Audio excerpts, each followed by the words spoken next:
Connor, obviously not the result you were looking for on Wednesday. How do you guys view that table now? Not very well, obviously. I think we're not in the position we want to be in. 5 games left, so we just got to give everything for the last 5 games. Is it now just a case of breaking it down and simply taking one game at a time? Yeah, as I said again, obviously we're all disappointed with the result the other night, but we can't focus on it too much. I say with 5 big games to go, and you said it yourself, we've got to analyse each game and take each game as it comes. What was the mood like in the dressing room just before the game? Because, I mean, a lot of teams have played on Tuesday, nobody above you won. The door was opening a little bit, wasn't it? Yeah, obviously a few results went our way, and before the dressing room everyone was up for the game as always, and we were all very positive, looking forward to going into the game and hopefully putting on a good performance. And look, that's football. If it was so easy, everyone would do it. So just sometimes things don't go your way, and unfortunately that game wasn't for us. In a way, does it show the importance of getting that first goal in games? Yeah, of course. Always nice to score first and always set up our defensive structure from there. And yeah, I say that's everyone's target, to try and score as many goals as we can. And yeah. It's come to that nervy time, end of the season now, where there are all sorts of strange results. I mean, you look at the visitors tomorrow. Sheffield United had a terrific season, but they've lost the last 2, haven't they? Yeah, but we've got to focus on ourselves. Obviously, we're going into, as you said, the last 5 games of the season. We know how important it is now for us to try and get as much points as possible, and that's our full target. Looking forward to catching up with Coops? Yeah, it's good to see him, yeah. Well, I've worked really well with him here and got on with him, so it'd be good to see him again. Yeah, I mean, it's the Goalkeepers Union, isn't it? How much of your training time is in your little goalkeeping groups, and how much is in the general with the rest of the teams, as it were? The majority of the time would be with the goalkeeping group. Obviously our training's quite individualised compared to everyone else, and yeah, we're normally in a group for 30-35 minutes most days, and we normally get the last 30-35 minutes with the team. And obviously you all work together really closely, and you've got that great working relationship with Dan now, haven't you? Yeah, no, me and Grimmy, and I say it's not. I said it in the last press conference as well. It's not the goalkeeper's decision to say who plays and who doesn't. So there's never any animosity between any of the goalie groups. So yeah, me and Grimmy train well. We get on well, and same when Coops was here. We trained well and got on well. And Mirren nailed his colours to your mast fairly early on, as it were. How important was that for you when he came out and said, you are my number one going forward? Yes, for a goalkeeper, it's always nice to get that confidence behind you. And obviously, since the gaffer's come in, he's set his tone, he set his ways, which has only improved the club. And looking forward to working with him. Should be another cracking atmosphere tomorrow. What's your message to the Green Army? Just come and, as you always do, say you're our 12th man. I say every game we come to, home and away, you're always giving us that lift and that boost. And as I say, we can't thank you enough. You always support us no matter where we are on the table and no matter how we're going on. So yeah, just come as always as you are. Best of luck, Connor. Thank you. Hello, Connor. You've played well since you've come back into the team from your injury. I get the impression from just talking to you briefly there that you weren't overly pleased with your own performance at Swansea. That the case? Yeah. Obviously, when you can see the goal from 40 yards, you're going to be getting asked questions. And yeah, I just got my timing wrong. I just anticipated the cross too early and couldn't move my feet quick enough to get back in. And yeah, so that's the life as a goalkeeper. You're always going to get analysed when goals go in, and yeah, I'm overly critical of myself, so I don't really need any more people to tell me. It must be difficult to play for a team that struggled so much as they did against Swansea.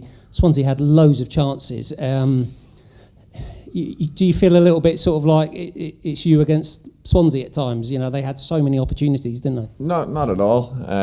As I say, I love this club, love this team. I think everyone's in it together. We win together, we lose together. I don't think anyone's signalled out individualised, especially when results are going well and results aren't going as well. So I think I speak for everyone in the team. We all get on, we all love each other, and we all lose together and win together. With Miran Muslic as the head coach, the team are more direct, the ball goes forward earlier. For example, from kickoffs now, you're almost touching the ball second, aren't you? It's a complete 180 from the style earlier in the season, isn't it? Yeah, obviously when Wayne was here, he was the ball time type of manager, and obviously since the gaffers come in now, he wants to play in their half. And as a player and as a footballer, it's all about adaptation and trying to figure out what way the manager wants you to play. And yeah, just whatever way we're set up to play, whatever way the gaffer wants it to play, we'll give 100%.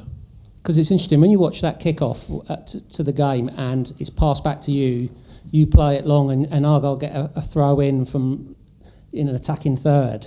in the first minute, it gets you on the front foot straight away, doesn't it? Yeah, well, that's what it's all about. We score the goals in their third, so the quicker we get the ball into the attacking third, the more chances and the more likely we are going to score. So it's all about the percentages, and it's all about working out what's the best way to get the ball forward as quick as we can and as safe as we can. I think since you've been at the club, you've played under 4 managers. Shuey, Ian Foster, Wayne, and now Miron in 2 years. You forgot Nance and Joey as well. And then Nance and Joey as well. That's never going to be ideal, is it? It must make it tricky to have to change every few months when a manager changes. Yeah, believe it or not, the club stays the same. I think this club, Argyle, and the fan base is always going to be behind you. It's always a family club that no matter who comes in or what type of manager comes in, they'll always adapt to the way the club is. And look, it's been an honour to work under all them managers. But football changes so quickly. I say if you get a string of results that aren't going your way, you always cut off the head of the snake, as it's said. And that's the manager's type of job, is they get scrutinised over everything. The same as a goalie, is the goal that goal goes in, you get scrutinised. So. No, but since Miron's come in, he's been incredible to work with. I think everyone says the same. He's been unbelievable. He sets the standards. He's changed so much in the club from top to bottom, and it's been an honour. Yeah, you say about the people at the club, and I've been fortunate enough to report on the club for a long time. And you're right, it's the people at the club, the fans. People come and go, but there is a special feel to this club, isn't it? It's a bit different. It's called Home Park for a reason, isn't it? It's you always feel at home when you're here. I say since the minute I've come in, I've loved it here. You can see the passion behind the club, how much the fans love it, how much they won't be long telling you when you win, lose or draw what to think. So, but that's you're laughing, but that's what we want. You know what I mean? You don't want a fan base that don't care, only come to watch football. Like, they give their heart and soul into everything, and that should be good motivation for us going into the last 5 games as well. Is that people pay their hard-earned money to come watch us play week in, week out, and I know we try our best to get as many good results and good performances as we can, but going into the last 5 games, we don't want to let them down, especially everyone around us, the city, the club. We know the history. Like, we believe we deserve to be where we are, and we just got to try and show it now. One last one. You worked well with Coops last season. We've all seen his ability. You won't be surprised at how well he's done this season. He's really established himself as one of the top keepers in the Championship, hasn't he? Yeah, not at all. So you've seen the standard when he was playing here, working with him day in, day out. There was no surprise for me how well he's doing, and he's doing an incredible job for Sheffield, and I hope it really goes well for him. Thanks for coming to see us. Good luck tomorrow. Thank you. Miron, you sounded understandably very frustrated after the Swansea match. How have you managed to address that situation with the players since then? The frustration was obviously big because there were no signs before for that. I think we could just go back a little bit. Strong away performance in Portsmouth, finally, the first win almost in a year. Then I think a very decent defensive, especially defensive performance in Watford, grabbing this point. Very strong home performance against Norwich, rewarding ourselves with not only with a good performance, with 3 points. So actually everything was there to take the next big one, and we simply missed that big opportunity. And unfortunately, like I said, also the last time, it seems almost like a pattern. Every time we have the chance to jump big, we can't manage to do this. So that will put us under consistently pressure right now. We know the caliber of the next opponent. We know also their situation. That's an all-in game for them, no doubt. But we have to try everything tomorrow to maximize. And this team is sometimes so unpredictable. Maybe we can be unpredictable again tomorrow, but in a good way, like we did against Norwich. Yeah, I mean, you touched on the unpredictability. Were there any clues for you in the hours before the Swansea match that performance was just round the corner? Not at all. There were no signs. Actually, everything was good. We prepared like we prepared Portsmouth, like we prepared Norwich, like we prepared Watford. Clean our structure. We've actually spent some hours also at the night before. Almost half of the team was there watching Arsenal and Real Madrid. So everything was actually, ready there to perform. But like I said before, when the big moments are there, we simply can't take advantage out of this. And this is also a reason why we are where we are. we've reached a stage of the season now where teams know what they need, and it becomes a nervy time for everybody, doesn't it? And I suppose we've seen that with Sheffield United, who've not won in their last 2. What are you expecting from them tomorrow? Yeah, but you can just see what pressure can do, even with top teams, with Leeds and also with Sheffield. Then the Sheffield United shirt feels also very, very heavy.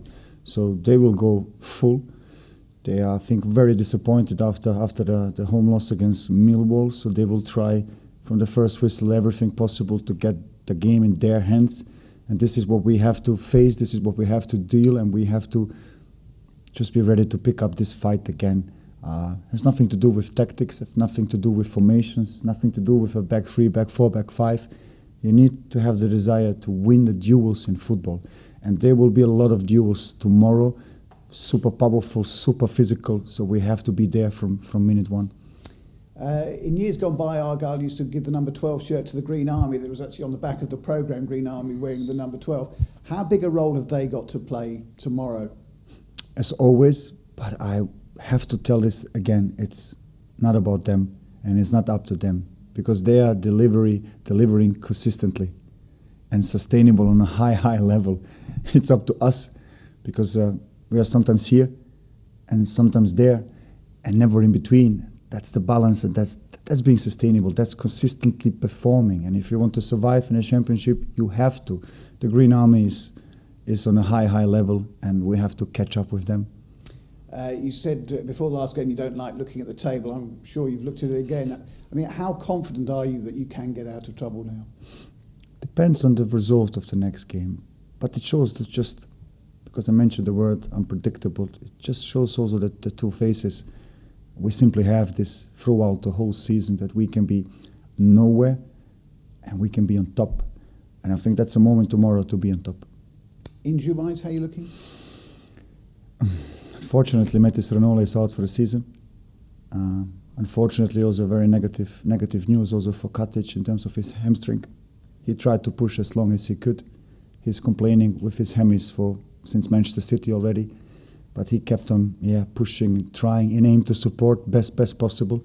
But I think we reached also a moment where he's not playable. So this, of course, bad news for us, and also big news, especially defensively. These are two performance players. I think we had to sub off also Plege with a hit on his calf. So the calf was, can you say dead leg? You said dead leg? Dead leg. But we will try everything possible to manage to get him out of pitch. Otherwise, we're running completely out of options, knowing that Maxime is still injured. So these are the news. I think Joe Edwards has only played 39 minutes since he came back from injury. Could this be the chance for him now? I think there are opportunities for us to put Joe tomorrow on the pitch, and I think he can help us. Brilliant. Best of luck. Thank you. Thank you. Miran, yes, that is bad news. So Maxime, you've got Brendan Galloway out injured as well, and now Nicola. That's a tough one to take, isn't it? But it follows us almost since January, since day one. Every time we are somewhere close, we always have this hard hits and hard feels like a fist in your stomach, and you lose a little bit of breath.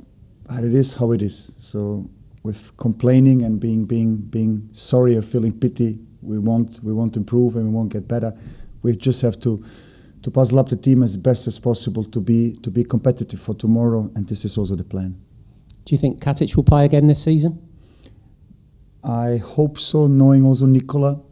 Again, he had complaints since Manchester City. That's almost 1.5 months, 2 months ago, but he kept on fighting. And I don't give up the hope seeing Nicola at least 1 or 2 times more in the Argyle shirt. What about Matti Sorinola? What's his injury? That's a muscular quadriceps injury. He's for sure out for the season. And he did that during the game on Wednesday? It happened throughout the game, So Joe Edwards would be an obvious replacement there, wouldn't he, at right wing back? I know you don't want to give your team away, but he's a good option there, isn't he? No, Joe can and will give us definitely some options. Let's just see if it fits as a starter to start the game strong, but also as a game changer to finish strong, because I think we will need both a good start and a strong finish. Yes, because, thinking off the top of your head, you could play Barley and Nathaniel Ogbetter as wing-backs and things like that. So there are options there, aren't there? There are options, like I said, we always try to make the best out of it, and we will do exactly the same tomorrow.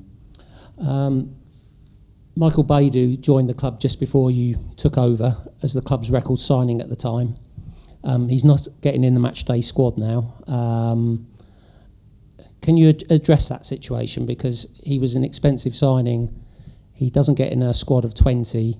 Do you think that will he play again this season? Is there an opportunity for him to get into this team again, or certainly onto the bench? Hopefully. And of course, I cannot comment things about the past. I just know that Baidoo finished a full season and then arrived here to play another season. And not play in this world is able to compete with that and just continue fluently to perform. Because at one point, especially when you played 50 games, you need a break. You need a break, and he had no break. And that's tough because I guess we signed him as a performance player to have immediately impact. And I think that was not the case. I think also he never had a chance because the physical demanding in this competition are just huge. So he's trying hard, he's trying best possible, but I can only pick the squad performance-based. So not really relevant the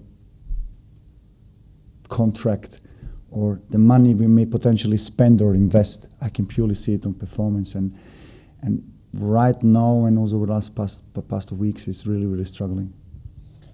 It must be difficult for him mentally because he's come to a new country. He's come with expectations. The fans will have expectations because of the transfer fee. And when he's not even on the subs bench, have you spoken to him about that? How is he sort of dealing with the situation of not being involved?